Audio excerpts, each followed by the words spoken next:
You know what, guys, I consider dongles and portable DAC amps to be kind of like a gateway drug to more high-end audio, especially if you're talking about, portable stuff. The story has been the same with me. My first piece of audio gear was a BTR5 by Fio, and look where that has gotten me. And so today we're taking a look at a pretty strong contender in the mobile audio department, the EarMen Colibri. So this little bad boy is a battery-powered DAC amp. It has both single-ended and balanced outputs.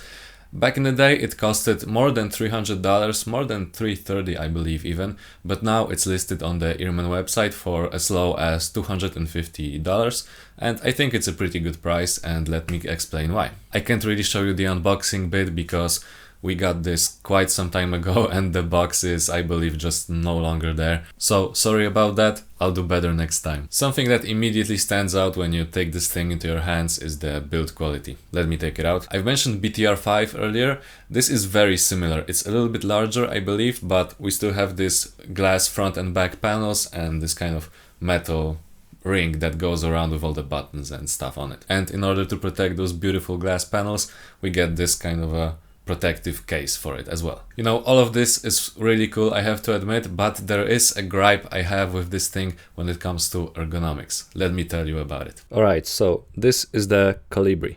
It's very well built, the glass panels I've mentioned, the metal outer rim. I have to be really careful handling this because it's glass and it's a fingerprint magnet basically, and obviously I don't want you guys to frame me into a murder or a bank robbery or something down the line. So yeah, there's that. And if you take a closer look, there's two buttons right there, two on the other side as well, and two USB-C ports. As you can see, everything is quite symmetrical here. And if you turn this thing around, of course, everything is nicely labeled and stuff like that, everything is clear.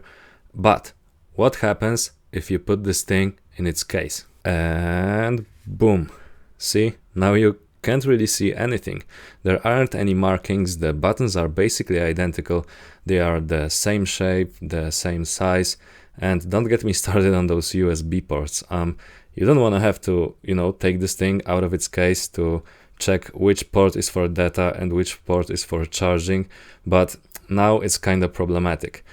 If I had to change it some way, I would either put 3 buttons on one side and 1 button on the other, or I would slightly alter their shapes, their sizes, or maybe put like a small dot on one of them, so you can feel under your finger which button is which.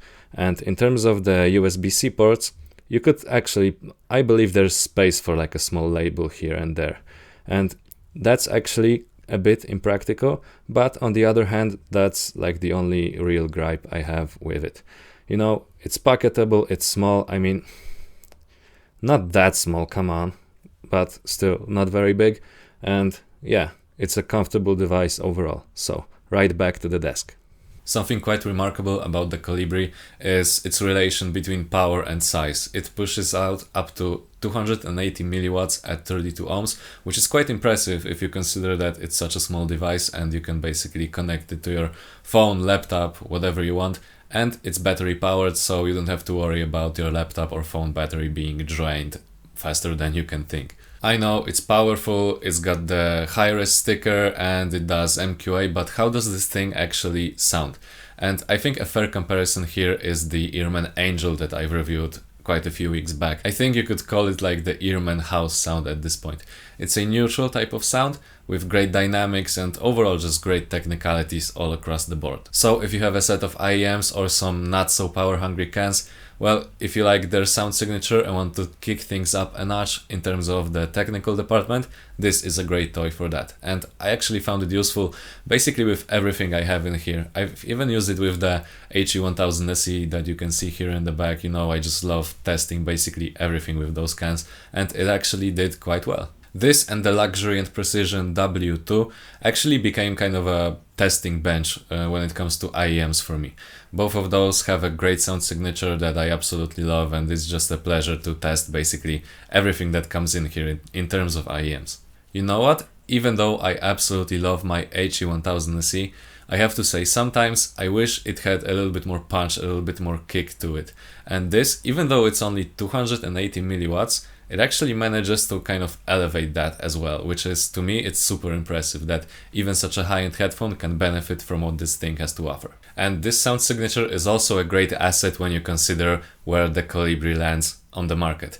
Basically, if someone wants to enter into the audiophile world, stuff like that, you know, they won't have to worry about whether the device will suit their IEMs or headphones or not. Basically, this is kind of like a Swiss knife when it comes to sound. I would be really hard pressed to think of a set of cans or IEMs that wouldn't go well with it. And I think it's more than appropriate to say that this is kind of like a little brother of the Angel.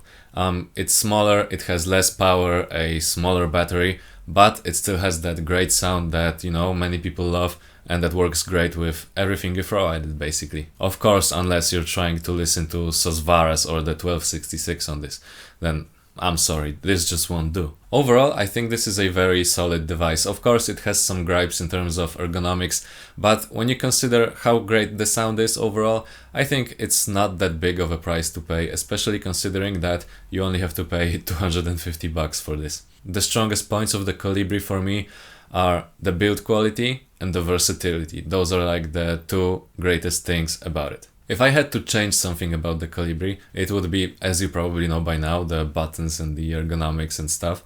But also, sometimes I wish it had like a wireless option, something like a BTR5, you know, it has the Bluetooth. This doesn't really have anything in terms of that, but I still listen to music wired most of the time, unless I have my AirPods in. And this doesn't really pose a challenge to me. So yeah, if you're looking for something well-made, versatile, pocketable, then I think at $250 this is a great option. Alright guys, thank you so much for watching. This has been the EarMen Colibri. This has been Matthew. Thank you so much. See you guys in the next one. Bye.